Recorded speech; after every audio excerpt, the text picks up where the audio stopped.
This Thing Called You by Ernest Holmes, Chapter 13. You know that life cannot withhold itself from you. All that life is and has is fully given to you to enjoy. The life of God is perfect and eternal. It is the essence of everything that is. Life is God's gift to you. It is always ready to manifest itself through you in its entire fullness. You are a self-choosing mind in a divinity which permeates everything. You are always in the midst of life, a life that lives eternally and lives through you now. Therefore, you need not be disturbed by the passage of time, the movement around you, nor the variations of experience through which you go. There is something within you that remains unmovable, that always speaks directly to you, saying, "Be still and know that I am God." Say, "Consciously I draw upon the life that is mine. I know that the fullness of life, which is divine in its origin, eternal in its presence, and forever available, is mine. The life of the eternal Spirit is my life. The infinite riches of its being are mine to enjoy. The vitality, the wisdom, and the peace of God are mine. I accept them in fullness, in joy, and in peace." You are a part of the universal mind, one with the universal substance. You live, move, and have your being in pure spirit. All the wealth, the power, and the goodness of this spirit exist at the center of your being. You experience this good in such a degree as you accept, believe in, and feel it. Since the only life you can have is the life of spirit within you, you need but permit its radiance to flow through your thought into self-expression. You are surrounded by a dynamic force, a great surge of living power. You are immersed in and saturated with the vital essence of life. Its presence permeates everything, binding all together in one complete whole. As you enter into life, feeling the divine presence in everything, more and more you will hear a song of joy singing at the center of your being. You have only to be still and listen to this song of life, for it is always there. Say, "Knowing that the loving presence is always closer to me than my very breath, I have nothing to fear. I feel this loving protection around me. I know that the song of joy, of love, and of peace is forever chanting its hymn of praise and beauty at the center of my being. Therefore, I tune out of my mind all unhappy and negative ideas. I turn the dial of my thought into the sunshine of life, into brightness and laughter, into the joyous presence of radiant spirit. I lay aside all anxiety, all striving, and let the law of divine love operate through me into my affairs. Joyfully I anticipate greater abundance, more success, and a deeper peace. Joy wells up within my mind, and life sings its song of ecstasy in my heart." The Chinese sage said that the Tao, meaning spirit, produces everything, nourishes everything, and maintains everything. It flows through and is in all things, being all that is. There is nothing outside of it. There is a spiritual presence pervading the universe, welling up in your consciousness, always proclaiming itself to be the source of your being. The enlightened ones of the ages have told you that your recognition of life is God within you recognizing itself in everything you do. There is but one presence in the universe. Since it is in and through everything, it must be in and through you. This presence manifests itself in and through all forms, all people, all conditions. This presence is life itself. Its nature is love and givingness. Negation may be an experience and a fact. It can never be an ultimate truth. Life cannot operate against itself. Always the negative is overcome by the positive. Good cannot fail to overcome evil. The meek alone shall inherit the earth.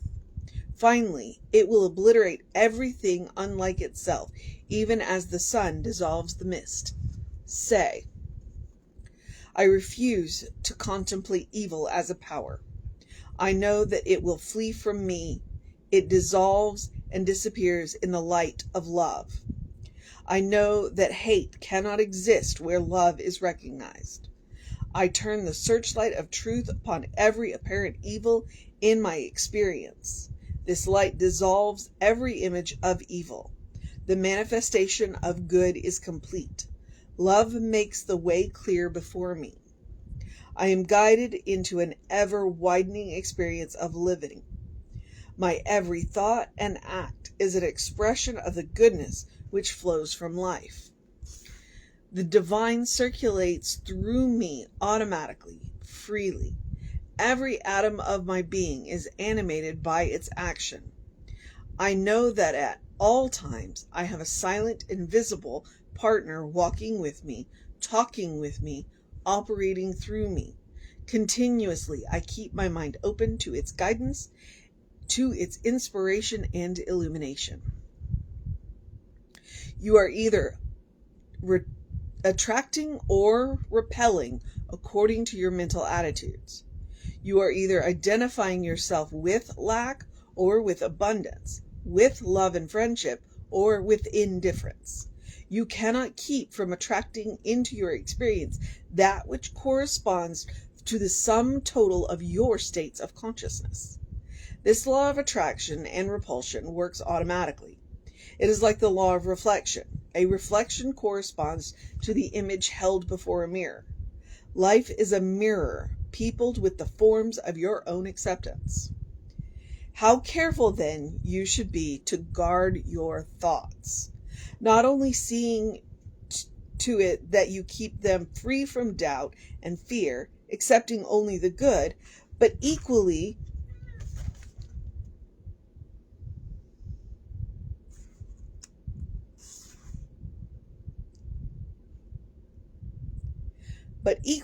you should consciously repel every thought which denies that good. Knowing that the law of mind works automatically upon your thought, or that your thought works upon it, you may free yourself from the sense of personal responsibility, while at the same time remaining aware that even spiritual laws must be definitely used if they are to produce tangible results in your experience. Say, I believe with absolute conviction that my word will not return unto me void. I know that spiritual laws execute themselves just as do all other laws of nature. I know that my word penetrates any unbelief in my mind, casts out fear, removes doubt, clears away obstacles, permitting that which is enduring, perfect, and true to be realized. I have complete faith and acceptance that all the statements I make will be carried out as I have believed. I do everything with a sense of reliance upon the law of good. Therefore, I know that my word shall not return unto me void. I accept this word and rejoice in it. I expect complete and perfect results from it.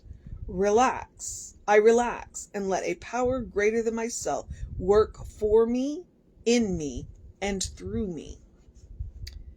There is a God power at the center of every person's being, a presence that knows neither lack, limitation, nor fear, sickness, disquiet, nor imperfection. This presence and power is at the center of all people and all things. But because everyone is an individual, they can build a wall of negative thoughts between themselves and this perfection. This makes it difficult for the true center to come to the surface. When this happens, the mind becomes impressed only by its external environment, which declares that impoverishment and pain must necessarily accompany every person in their experience through life. This whole process is an activity of thought, either consciously or unconsciously entertained. The wall which keeps you from the greater good is built of mental blocks, cemented together by fear and unbelief, mixed in the mortar of negative experience. Now, you are to tear down this wall, to completely destroy it. The view which this wall obstructed is now seen in all its grandeur. The sun never really stopped shining, and the river of life forever flows. Having destroyed the barrier, you may sit upon the banks of this river, contemplating the beauty of nature, or you may bathe in its refreshing coolness. Every person's experience is an attempt to merge their own being with this eternal river, not to the loss of their identity, but to the discovery of that self which has never wholly left its heaven. Like an echo from some unknown shore, there is a voice seeking to be heard. Like clouds which obscure the mountain tops of vision, thoughts of fear and doubt obstruct the greater view. Say, I know that there is a presence and a perfect law irresistibly drawing into my experience everything which makes life happy and worthwhile. I know that friendship, love, and happiness belong to me. Nothing but good can go forth from me. The good I receive is but the completion of a circle, the fulfillment of my desire for all. I no longer judge according to appearances, be they mental or physical. I have placed my reliance in the power, the presence, and the perfection of God. Therefore, I have dominion over all apparent evil. I repudiate all its claims, cast out every fear of or belief in that which is not good, and I exercise the dominion which by divine right belongs to me. I know that freedom and joy are mine today. This freedom and joy spontaneously express themselves in my experience. There is nothing in me that can obstruct their passage. I permit them to flow through me in all their wonder and might. I am conscious of an infinite wisdom directing me. Whatever I ought to know, I shall know. Whatever I ought to do, I shall do. Whatever belongs to me will come to me. I am compelled to recognize my good, to understand and accept it, and to act upon it. Therefore, I declare that every step of my way is guided and guarded. With joy, I enter into the fulfillment of life. This Thing Called You by Ernest Holmes, Chapter 13.